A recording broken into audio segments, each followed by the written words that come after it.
Towards eternity, great or small, you furnish your parts towards the soul. Well, it gets pretty Hindu by the end there.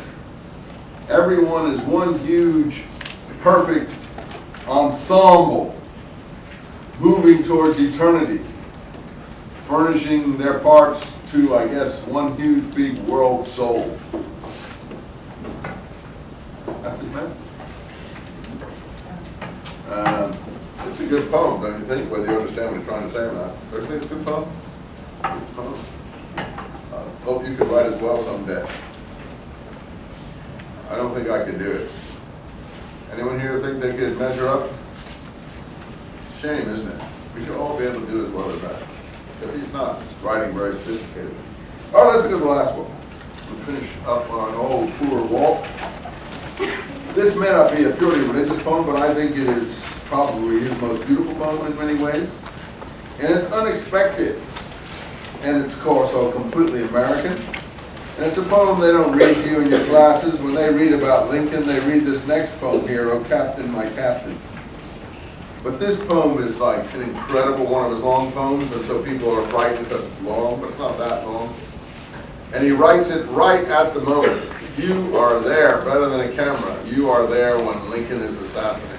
You are right there, and he's giving you the emotions of the moment as he's feeling them, as others are feeling them. And he's known him from the biographies that I read here, the jottings. He used to walk on the streets at night because he couldn't sleep, and sometimes he'd see Lincoln go by, and they would glance at each other and nod to each other. And he had deep feeling for Lincoln, which shows you something of what people felt at that time. Now, as we read this poem, he will say things that are so amazing to me for a person to say about his president that we don't experience much anymore. He's full of love, as you see. He loves everyone on the street. He loves you. He loves everybody.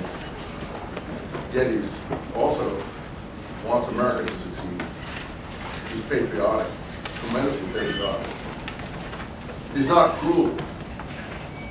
He may be somewhat gay, but he's not gay in the way that he's making a huge statement about it. Part of his sexual makeup. He's not flaunting or beating anyone over the head one way or the other. But he loves President Lincoln. It's not just that he likes him as his candidate, he loves him. He loves him. And when he's killed, he wants to write him the most beautiful funeral dirge that he can. But he doesn't know how to do it because he wants it to be more beautiful than anything he's ever written. Because he loves this man so much that his death is so tragic and awful to him that he wants to pour out his grief in some way that is beyond what he's done before. This is how he tries to do it. It's an odd way to do it, but as you go through the poem, you realize that in fact, as he moves along, he's succeeding. He's succeeding. And in fact, you know, you do feel this grief, and it is totally original. I mean, whoever, you're going to write about grief, and you're going to start talking about lilacs in the dooryard blooming? What's one thing got to do with the other? But we'll see what it has to do with the other, won't we? Right off the bat, what's the lilac got to do with Lincoln? How many of you have ever seen a lilac? You know what lilacs are? You're for a sad life if you don't know what lilacs are. Sad experience. Lilacs are a bush, flowering bush that you get east of the Rockies. I don't know how far west of the Rockies they come. But all across the eastern, middle, western part of the United States, you have lilacs. And these lilacs bloom in the spring. We don't really have a spring, so we don't get that. But they bloom before the other flowers usually a little bit. Not totally before them, but right as the early part of the spring they start coming out in these bushes. They're a light whitish purple flower, depending on the bush, usually a light sort of violet purple flower on the bush. How many, again, have seen lilacs? Only about 10 of you? Ooh, painful, painful, painful. Okay, those who've seen lilacs, are they ever, can you forget having seen them once you've seen them in bloom? I don't think so, because what do they have? Huh?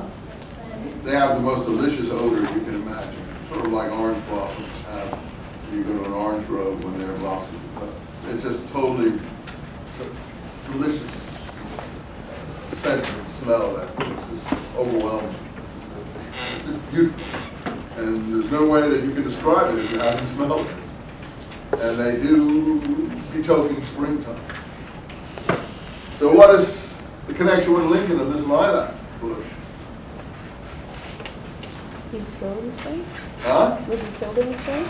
Oh yeah, he was killed in the spring for sure. That's when the Civil War ended in April. He was killed in April.